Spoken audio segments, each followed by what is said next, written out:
Oke, selamat malam, salam sehat. Kembali lagi dengan saya. Pada kesempatan kali ini saya akan menjelaskan tugas mengenai uji rate sampel tetes dengan menggunakan aplikasi SPS. Di sini saya akan menguji sebuah data di mana untuk tampilan awal aplikasi SPS seperti ini terdapat data view dan variable view. Untuk variable view terdapat nama, tipe, weight, decimal, label, values, missing, volume, light, dimension, dan role. Sedangkan pada bagian ini berfungsi untuk memasukkan nama atau judul sampel yang kita akan uji. Sedangkan pada untuk data view bertugas untuk memasukkan data-data yang sedang kita teliti, yang sedang kita dapatkan, dan untuk dianalisis. Karena datanya sudah saya simpan, saya save, saya akan langsung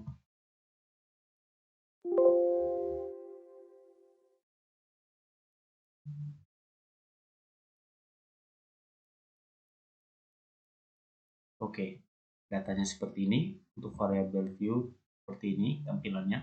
Sedangkan untuk data view seperti ini, yaitu terdiri atas nama sebelum dan sesudah melakukan responsif. Itu nama-nama siswa yang berjumlah 30 orang.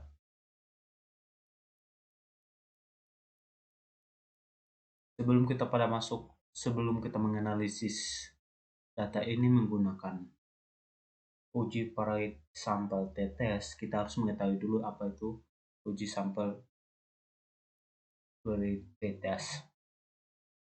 Untuk konsep dasar uji rate sampel tetes adalah rate sampel tetes digunakan untuk mengetahui apakah terdapat perbedaan rata-rata dua sampel yang berpasangan.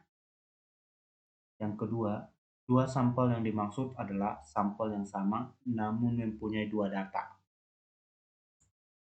Yang ketiga, uji rate sampel tetes merupakan bagian dari statistik parametrik. Oleh karena itu, sebagaimana aturan dalam statistik parametrik, data penelitian harus berdistribusi normal.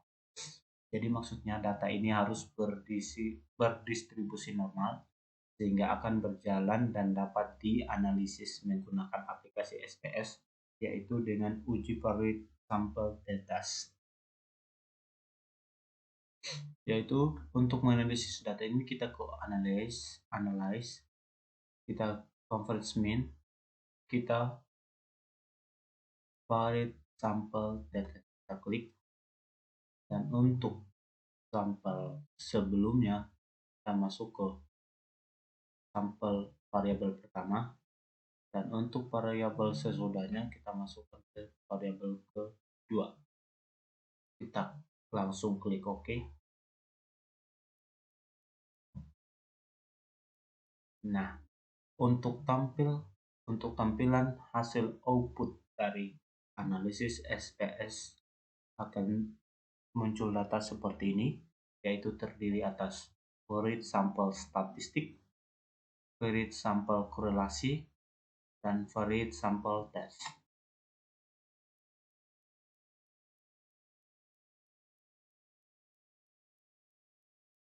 Saya akan menginterpretasikan pada tabel pertama, yaitu varied sampel statistik. Untuk output pertama ini, pada output ini diperlihatkan hasil ringkasan statistik deskriptif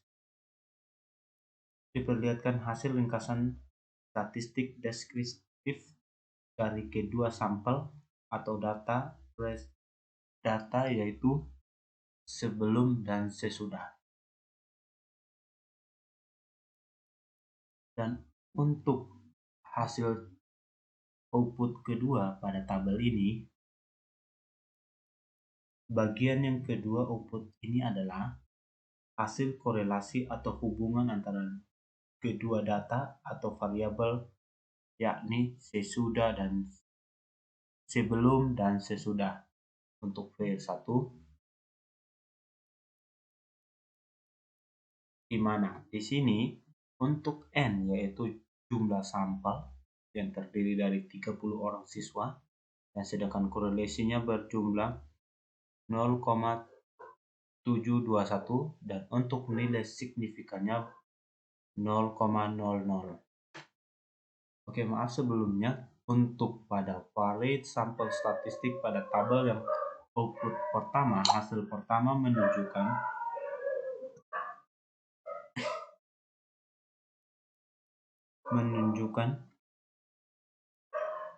sebelum melakukan teks ini untuk nilai rata-ratanya berjumlah 73,6837, sedangkan sesudah berjumlah 81,5110. Sedangkan untuk N yaitu jumlah sampel dari ke-30 siswa, sedangkan standard deviation-nya berada pada 4,03046, sedangkan sesudah berada pada 4,61590.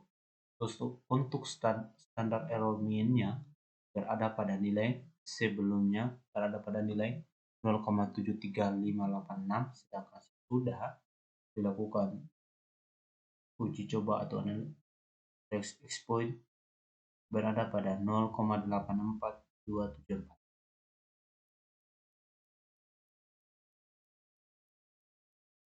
Untuk output ketiga, di mana variate sample test yaitu pada